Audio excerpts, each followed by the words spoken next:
સુરત શહેરના ભેસ્તાન વિસ્તારમાંથી ગુમ થયેલી 15 વર્ષની કિશોરીનો મૃતદેહ મળી આવ્યો હતો.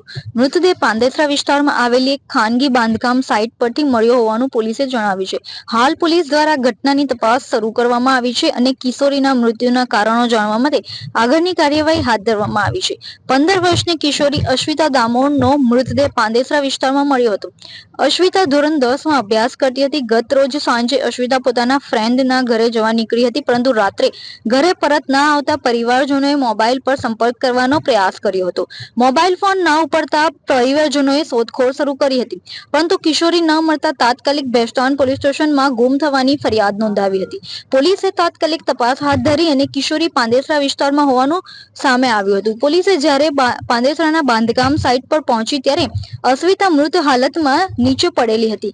હાલ પાંદેસરા પોલીસે ઘટનાની તપાસ શરૂ કરી છે અને કિશોરીના મૃતદેહને પીએમ અર્થે નવી સિવિલ હોસ્પિટલ ખસેડવામાં આવ્યો છે, જ્યાં કિશોરીનો ફોરેન્સિક પીએમ કરવામાં આવ્યું છે.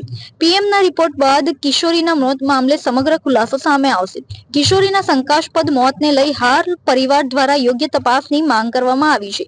પરિવારે જણાવ્યું હતું કે કિશોરી ઘરથી અડધો કિલોમીટરના અંતરે ગઈ હતી, પરંતુ તેનો મૃતદેહ 5 કિલોમીટરના અંતરે મળી આવ્યો હતો, જે શંકાસ્પદ છે. જેથી કિશોરી સાથે કોઈ અજુગતું થયું હોવાનું પરિવાર દ્વારા આશંકા વ્યક્ત કરવામાં આવી રહી છે, તેમજ યોગ્ય તપાસની પણ પરિવારે માંગ કરી છે. મારું નામ ઇનિયસભાઈ મકનભાઈ દામોદ. હું ભેસ્તાનમાં સંગમ સોસાયટી A25 રહું છું. મારી દીકરી સાંજે ગઈ, ત્યાંથી એની ફ્રેન્ડની ત્યાં જવામાં ગઈ, તો ત્યાંથી પાછી આવી નથી. અને એની ફ્રેન્ડની ત્યાં ગઈ એટલે એની ફ્રેન્ડ હતી નહીં, અને ત્યાંથી વળતા આવતા પછી એ ઘરે પહોંચી નથી. સંગમના બદલે એ પ્રિયંકા ચોકડી બાજુથી તિરુપતિ સર્કલ પાસેથી એમને ઓલું એપાર્ટમેન્ટ આગળ, એનાથી આગળ બાંધકામ ચાલે છે, ત્યાં મળી અમને. એટલે અમે અહીંયાથી પ્રિયંકા ઓર સંગમ સોસાયટી બધેથી શોધ્યા. પછી અમે ગયા પોલીસ સ્ટેશન પર, અને ત્યાંથી અમે મોબાઈલ લોકેશન નાખીને પોલીસની જીપ સાથે અમે અહીંયા પહોંચ્યા. અને જ્યારે તમે ઘટના સ્થળ પર પહોંચ્યા તો કેવી હાલતમાં તમારી દીકરી જે મુદ્દે એમ જ પડેલી હાલતમાં મળે. ત્યાં પોલીસ આવી ગયેલી હતી અને 108 બી બોલાવી લીધેલી હતી. એના પછી અમે પહોંચ્યા. કઈ જગ્યા પર જઈ રહી હતી અને તમને કઈ જગ્યા ઉપર એ અમે અમારે ઘરેથી જવામાં, ત્યાંથી આવવામાં અડધો કિલોમીટર થાય, તો અહીંયા એ 5 કિલોમીટર થી વધારે દૂર કે ત્યાં મળ્યું.